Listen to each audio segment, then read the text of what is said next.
If I'm a little bit fiery in this episode, I apologize in advance. This topic has got me wound up today, and I am going to talk about it and share what it is. Welcome to the What's Eating You podcast. I'm your host, Stephanie Giorgio, and I'm a clinical psychologist. Welcome to another episode of the What's Eating You podcast. I hope you've had an amazing week, night, day, weekend, whenever you are listening to this. Today's episode, I'm going to go straight into it while I'm on a bit of a roll. Now, this came from a comment on TikTok, and I always welcome comments. I welcome feedback. It is all good. But I want to clear this up. And it was in response to a video I did on GLP-1 medication and my honest thoughts about it. If you want to go check out the video, it is on my TikTok page, Mind Food Step. And basically what I was highlighting from the video is that when you've got a problem when it comes to food, a medication usually is not enough for people to sustain their weight loss, to build a happy, healthy relationship with food, and that you usually need skills to accompany that. So this episode is going to cover, do you really need to stay on a GLP-1 forever? The truth about hormones, weight, and what happens when you stop. Right. Now, in the video, I talk about how coming off the medication, you're going to get your appetite back, and often you actually will regain a bit of weight, and this is healthy and necessary because if you lose quite a significant amount of weight, it's only normal that you're going to put a little bit back on when your appetite is back. Same with weight loss surgery. And as I've mentioned in previous episodes, people often feel like a failure because they put on weight after weight loss surgery, but it is absolutely normal. So this lady commented and said, "You don't ever come off it. You reduce the dose to maintain!" Exclamation point. Obesity is a hormone problem, like insulin for type 1 diabetes! Exclamation, exclamation, exclamation, times 6. Obviously, she's quite fired up by this topic. Now, obesity is a multifactorial problem, okay? It's multifactorial, which means yes, hormones are one of those factors that play a role. Obesity is a disease. Other factorial issues can be that person's lifestyle. Other factors are their genetics. We know that obesity runs in families. There is a hereditary component. So for anyone who's like, oh, just eat less and move more, it's not that simple. And yes, it can definitely be a hormone problem, but there is so much more to it. When you speak to people who struggle with obesity, usually they have struggled with binge eating, they've struggled with emotional eating, they've struggled with an eating disorder. And a lot of this gets left undiscovered because the person just thinks it's my fault. I just need to eat less, move more, and be more disciplined and strict because that's what the dieting industry and diet culture tells you, that you're the problem, you're not good enough. Now, the women I work with in Food Freedom, some of them are on GLP-1s and they have a plan to taper off the medication. They don't want to be on this medication for the rest of their lives. They also don't want to pay $560 a month for this medication if they can effectively manage their health, their weight, their well-being on their own and their relationship with food. So I've never really met anyone that says, I want to be on this medication forever. Don't stop me. Ha, ha, ha, ha. So I replied to this lady and I was just really simple. And I just said, some people cannot afford to stay on it long term. It costs around $560 a month. And she said, but so worth it. For 4 weeks supply, it lasts 8 to 10 weeks and I'm reducing the dose! Exclamation mark. I'm 69 and 50 plus years of psychology did nothing for me. It's a hormone problem. The hormone that tells you are hungry and the hormone that tells you are full are out of balance. Plus, I have ADHD booked in for an assessment so I can go on a little bit of Dex. Have had multiple sessions with an OT, which was helpful, but my brain is aging now and my executive functioning is way off. So obviously there is a lot going on here. And I just said, I will dedicate an entire podcast answering your comment. It'll be uploaded next week on my podcast. The link is in my profile. So this is the episode that is addressing this lady's concern. Right. So let's break it down. The first thing she said is it's a hormone problem, which we've covered, yes, but there are other issues as well. There's psychological issues, emotional eating, binge eating. There is, hereditary, there is lifestyle factors and choices. Do you eat a large amount of food in a short period of time and feel a loss of control? Maybe you make yourself sick after you binge eat. If this is you, you're not alone. I'm a clinical psychologist who went through a 9-year eating disorder, and I know how to get to the other side of food freedom. If you're ready to ditch the dieting mentality, discover food freedom, and find confidence in yourself and your body, click the free eating evaluation call. The link is below. Now, she said 50 years of psychology did nothing. What I want to know was her 50 years of psychology, was that with an eating disorder specific psychologist? Was that actually focused on her relationship with food? Because many people who say to me, I've done psychology, I've done therapy, it's not specific to the eating. And I'm sorry, but if 50 years of psychology didn't help your relationship with food, it probably wasn't the right psychologist for you, or it probably wasn't the right fit. You probably needed something a little bit different. No one forced you to do 50 years of therapy. I mean, good on her. That's amazing if that's true. I mean, it might be exaggerated, but that's horrible. The fact that she did 50 years of psychology and still struggled with this problem, I really feel for this woman. And I understand that a video that suggests that coming off the medication, which has finally worked for her, might be triggering, because the worst fear for people is once they come off medication that's helped them lose weight or manage obesity, is the fear that the weight will come on. So I understand that this idea of perhaps coming off the medication is triggering for her. So completely hear you. And she's 69. She obviously can afford it. That's okay. But she's also saying, I booked in an ADHD assessment so I can get on Dex. If she has ADHD, that would explain a lot of her problems with food. And to be honest, if she got diagnosed with ADHD a lot earlier, that probably would have helped her, because it's not the medication that heals your relationship with food. When you have ADHD and you go on medication, it helps to quieten the noise in your brain. So that chatter that's like, blah, blah, blah, blah, blah, I've got so much to do, we're so stressed. The chatter that makes you dysregulated often makes you turn to food because you're looking for an out, you're looking for a distraction. The second thing is people with ADHD have really poor eating habits. If I was to speak to this woman, I guarantee you she has done a lifetime of diets. Her eating habits are probably very sporadic, very dysregulated.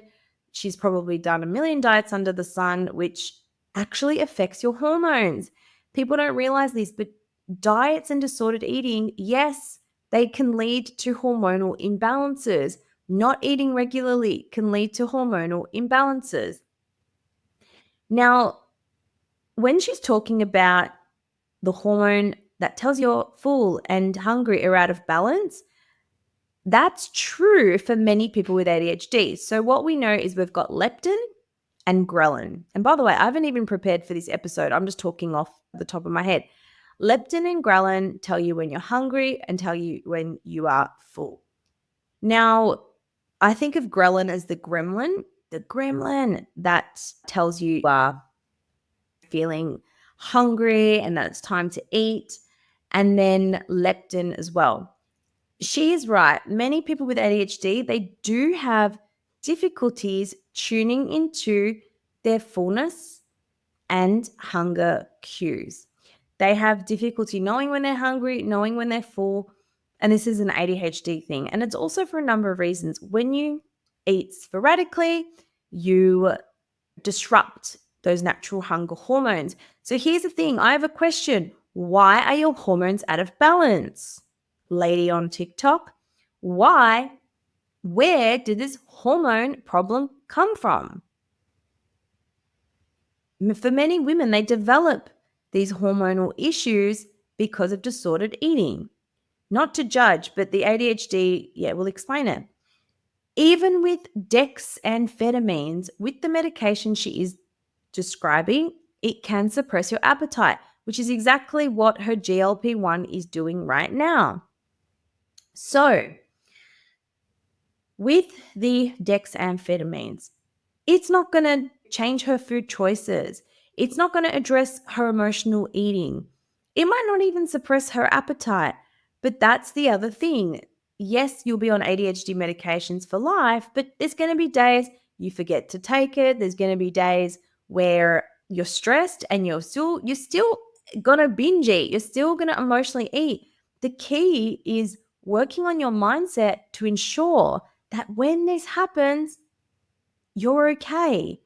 When this happens, you've got a kind, compassionate mindset. That's what we do in Food Freedom. We completely reprogram the way you think about food and the way you think about yourself, because you need those strategies when things don't go right. You need those strategies to address food guilt. Because here's the thing.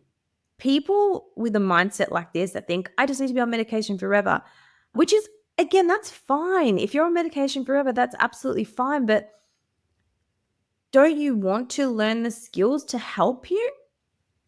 Because even these beliefs are probably unhelpful, that you need to be on this. I don't have the control, even though, yes, it's likely to be your hormones. Then is that particularly helpful? Is that an empowering mindset? Or is an empowering mindset being like, wow, there's skills I can learn to support me on this journey? That's awesome. But I understand her resistance because she's obviously seen a lot of psychologists or 50 years of psychology, and she's reported that it's done nothing. Because again, when it comes to your body image, when it comes to binge eating, emotional eating, you need someone specific in this area. You cannot expect a general psychologist to address this type of issue. And don't get me wrong, I am for medication. I support people finding things that work for them, but it's really important to remember that it's a multifactorial issue that needs a holistic approach. Right. Now, let me go into a bit more detail about when people say it's hormones only. So the GLP-1s like Wegovy, Mounjaro, Ozempic, they mimic a natural hormone that signals fullness. So when people come off, your appetite does increase. It's not because their body is broken, but because the artificial signal that you're full is gone.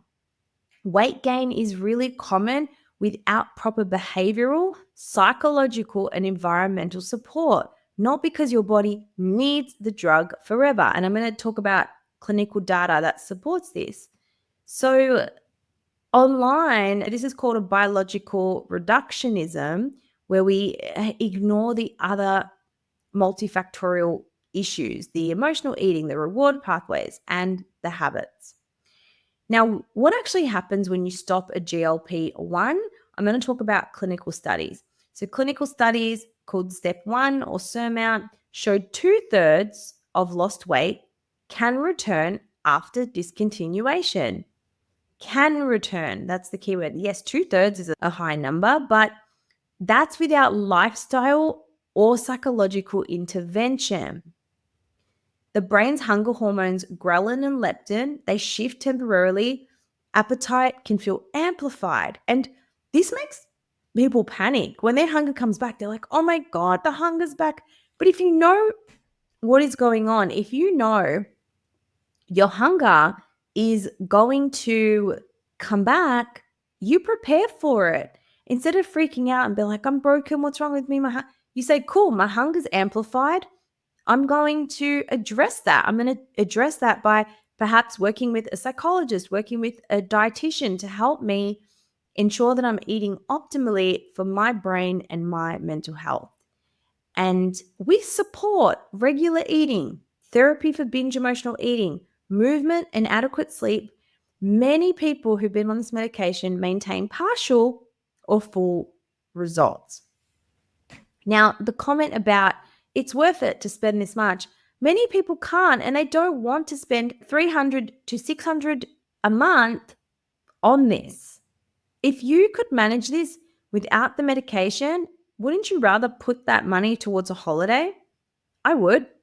So long-term use, it's not realistic for many people. And the data on decades-long use isn't available yet. GLP-1s, especially the newer ones, are still undergoing clinical trials and we're constantly evolving this. Whilst the first GLP-1s, they came out in 2005. These are not new medications. They originally came out in 2005, but they involved 2 injections a day, self-administered, and it wasn't like the pen, it was like injecting yourself.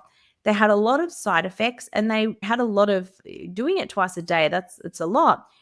And they had a lot of side effects. So over the years, they've done a lot of clinical trials to study this. They've made new versions. So originally, the Saxendas and the Ozempics of the world created a lot of nausea for people. And again, you had to inject more regularly. But then with the second waves of the Wegovy, the originals were the semaglutide, and then the Wegovys and the Mounjaros is your tirzepatide, which works on more of your peptides and your glucose and all of that. I won't get into the technical side of it.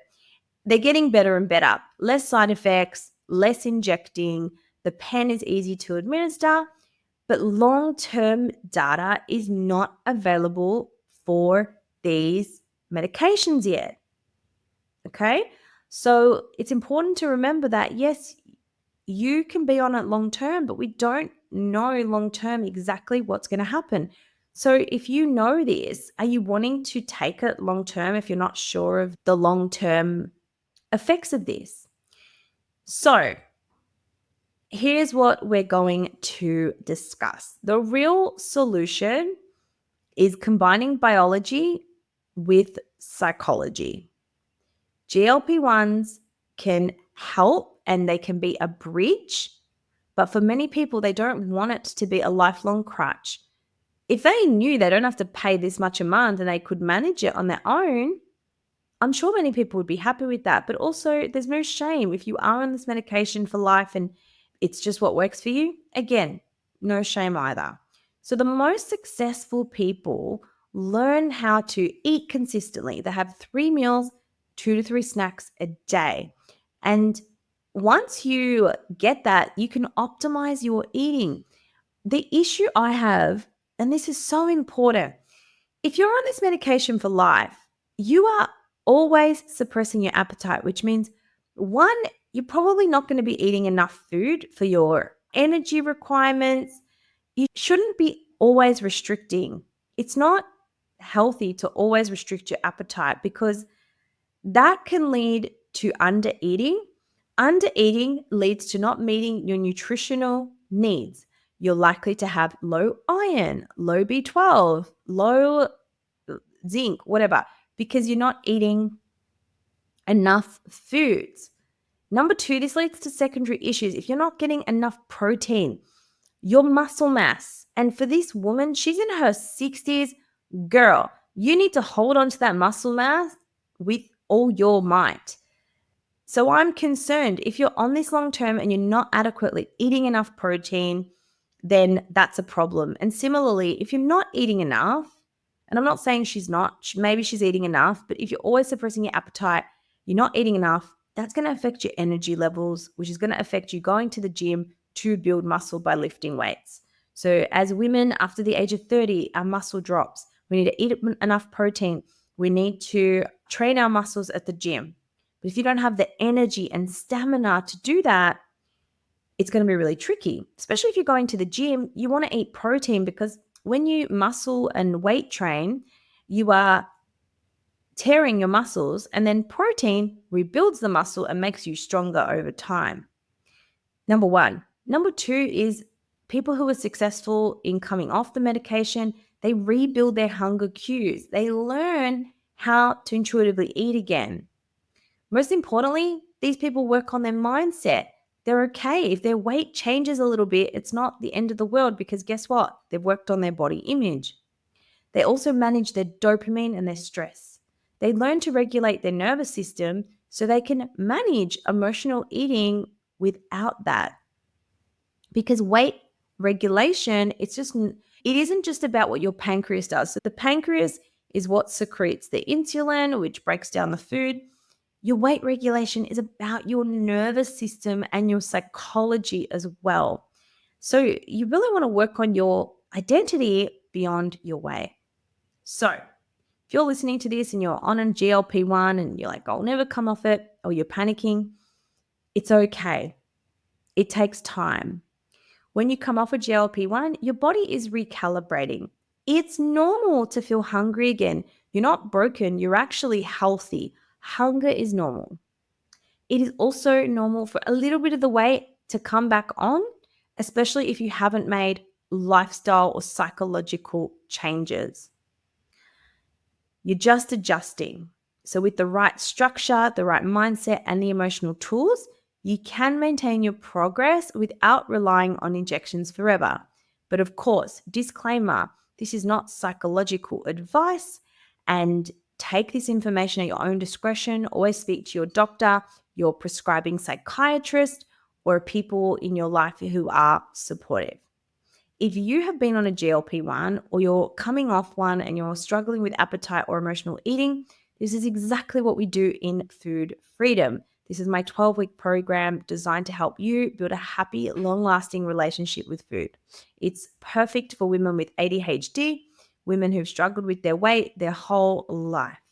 We work on healing your relationship with food, stabilizing your eating patterns, and understanding your psychology so you can live a life free of worrying about your weight, shape, and size. If you want to have a chat and see whether this program is right for you, the link is in my bio. The link is also in the show notes. If you resonated with this episode and you like my TikTok podcast replies, please let me know by leaving a review or tag me on Instagram. A massive thank you, and I will see you next time. Did you know by taking 2 seconds to leave a rating or a review, you help me get the podcast out to more listeners just like you who could really benefit from the information? I appreciate all your support and thank you for tuning in.